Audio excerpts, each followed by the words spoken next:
About a month ago, the Madhya Pradesh government conducted a 3-day celebration of the legendary King Vikramaditya at the Red Fort, as featured in the Print's ground report. Now, most of us may know him from the Vikram Vetal stories, which were originally a 12th century narration of Vikramaditya's noble attempts to capture a ghoul. But Vikramaditya has appeared in India's great tapestry of stories for over 1500 years. Legends about the king have been told quite literally from Kashmir in the Vetala-Pancha-Vimsati of Somadeva to Kanyakumari in the Tamil Muppattirantu-pathumai-kathai. Now, where did these stories come from, and why the newfound political interest in this ancient hero?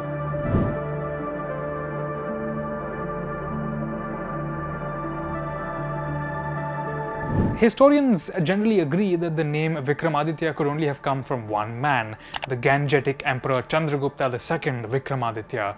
The dominant ruler of the subcontinent in the 4th century CE, Chandra Gupta II was one of the most powerful men on the planet.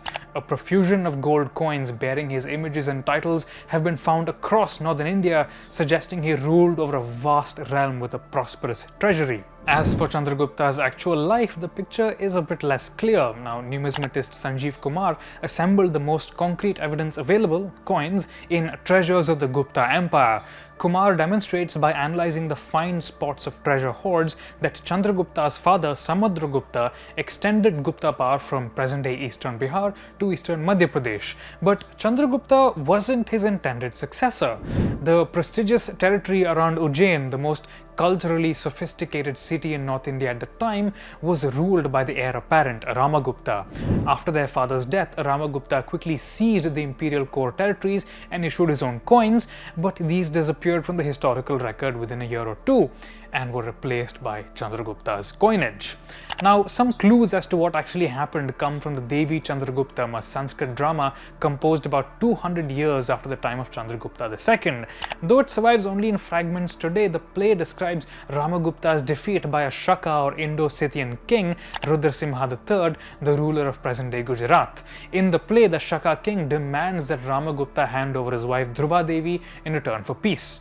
Ramagupta accepts, but his outraged younger brother Chandragupta decides to avenge this humiliation by disguising himself as the queen, entering the Shaka camp and killing the king.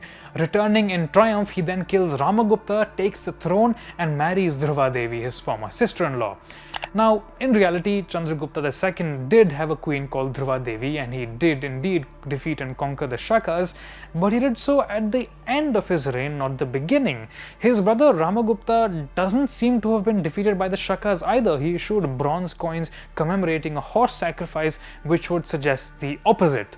Now, most scholars of the Gupta period, including S.R. Goyal and K.K. Taplial, agree that the Devi Chandragupta might reflect the official version of the brothers' fratricidal rivalry, which is to say, Chandragupta's version.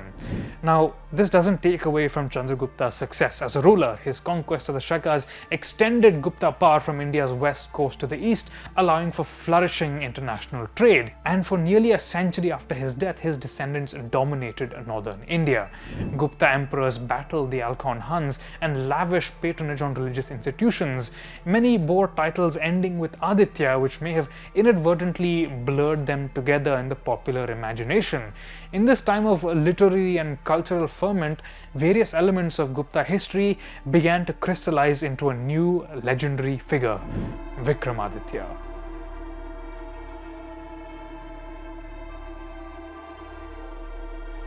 The Gupta model of kingship involved martial, intellectual and romantic connoisseurship and a close relationship with the gods.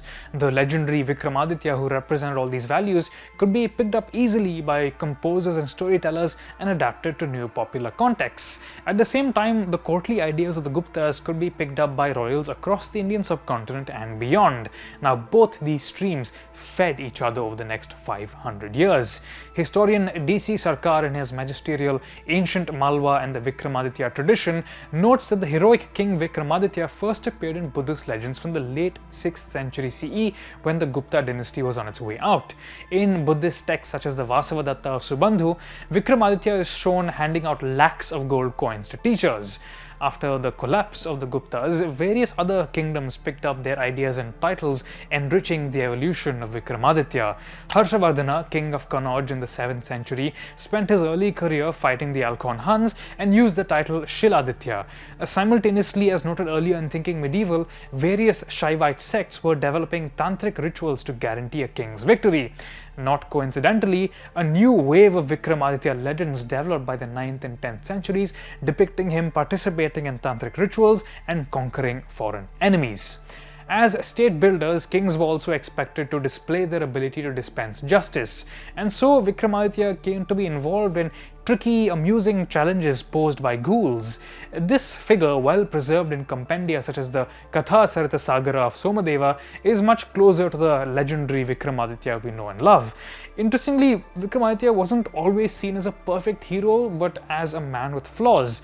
The Jain Deccan king Amoghavardha I, in his Sanjan copperplate inscription, referred to Vikramaditya as, and I quote, the despised donor of Kali Yuga of Gupta lineage, who, having killed his brother, seized his kingdom and also his wife. For the inscription, see Epigraphia Indica, volume 18, page 235. Amoghavardha's descendant Govinda IV praised Vikramaditya's generosity and valor, but accused him of behaving cruelly with his brother, violating his brother's wife, and propitiating vampires. Evidently, Jains weren't the biggest fans of Vikramaditya, but as Indian kingship continued to develop, so did the Vikramaditya legend. By the 11th and 12th centuries, palaces boasted large gatherings of poets, and kings patronized poets as much as priests. As such, Gujarati Jains recorded legends of Vikramaditya as the greatest of patrons, depicting their patron, the Chalukya king Kumarapala, as a new Vikramaditya. The great polymath and patron Bhoja Avdhara also linked himself to Vikramaditya in his writings. In popular legend, the two were eventually conflated and seen as one and the same person. The most impressive attempt to claim the legend, though, came from the Deccan. The Chalukya king Vikramaditya VI declared in his inscriptions that he was starting a new calendrical era, the Chalukya Vikrama era, to, and I quote, rub out the legendary calendar said to have been established by Vikramaditya. Meanwhile, a vassal clan of his in North Karnataka renamed themselves the Guptas, declared their home Guttavola, literally place of the Guptas, called their chiefs Vikramaditya, and even claimed descent from King Vikramaditya of Jain. You can see Bombay Karnataka Inscriptions, Volume 3 for more on this clan.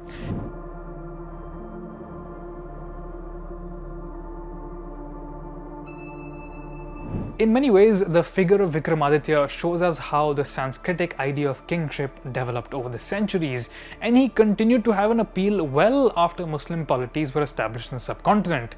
As Shekhar points out, in the late 16th century, when North Indian Afghans attempted to drive out the Mughals, they were led by a Hindu bearing the name Hemu Vikramaditya, a direct nod to a legendary king believed to have driven out foreigners.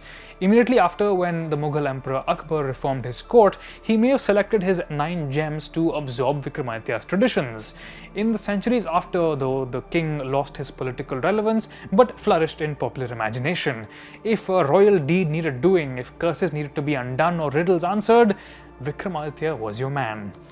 Today, though, Vikramaditya is a somewhat different figure. A few years ago, I was very amused by a new meme map which colored a good chunk of Asia saffron and called it Vikramaditya's empire, but many now take this at face value, claiming that Vikramaditya in fact ruled Arabia and Europe. Now, it's one thing for a medieval storyteller to describe a legendary emperor as a world ruler. It's another thing entirely for an elected government to declare that Vikramaditya was a real figure who ruled over Iran, China and Turkey. Now, I completely sympathize with the need for deeper regional histories, but this blind adulation of warrior kings actually erases these histories and replaces them with aggressively nationalist myths. The clever, just and tricky Vikramaditya of legend is being eclipsed by a louder, shallower but much more politically profitable version. Paradoxically, it appears that the king continues to represent the evolution of Indian rulership. I'm sure this is a controversial opinion, so if you have questions or comments, we'd love to hear them. Follow us everywhere on social media. You can find me on Instagram at Anirudh and on Twitter at Kanisetti. We'll see you next week.